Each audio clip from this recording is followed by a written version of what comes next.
Hello again. Somebody drew my attention the other day to a recent article in the latest edition of the Architect's Journal, not a publication I hasten to add of which I am a regular reader. It was headed, "On Diversity, Architecture Needs to Declare a State of Emergency," and beneath was a picture of a black African Muslim woman wearing a hijab, the author of the article.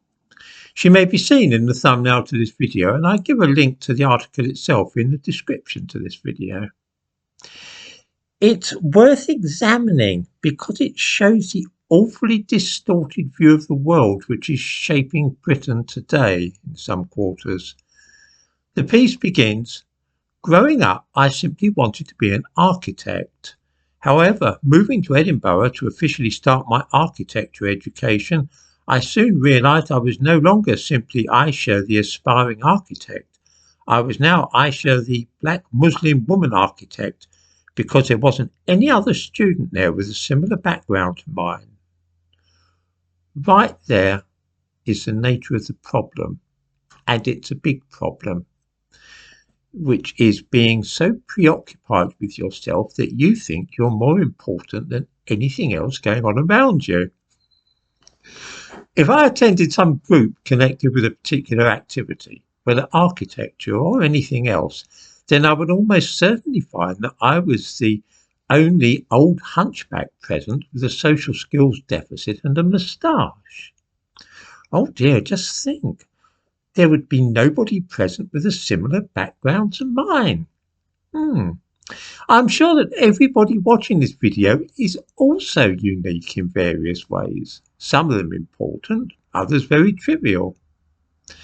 However, when they take part in some activity, they normally realise that they are not of any greater significance to other people. When we study architecture at university, then the interest of the students will be architecture rather than the nationality or religion of the others in the class.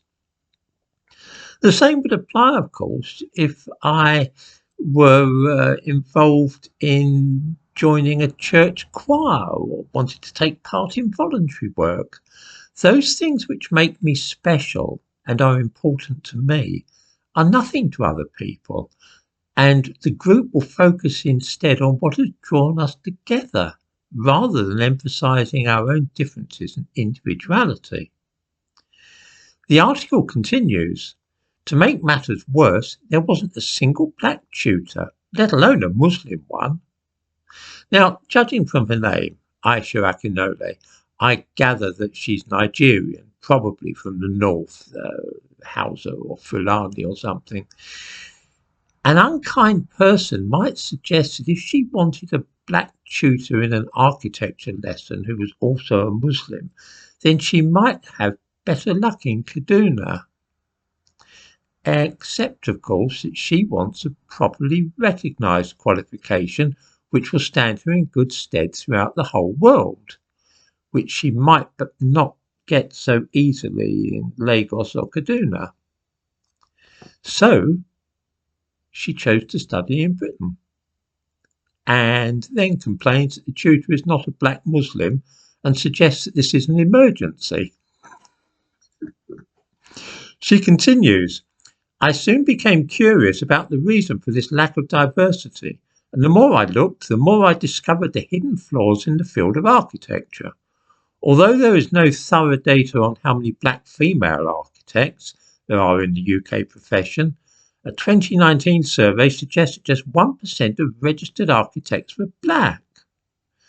90% of architects in the UK are white." I was devastated.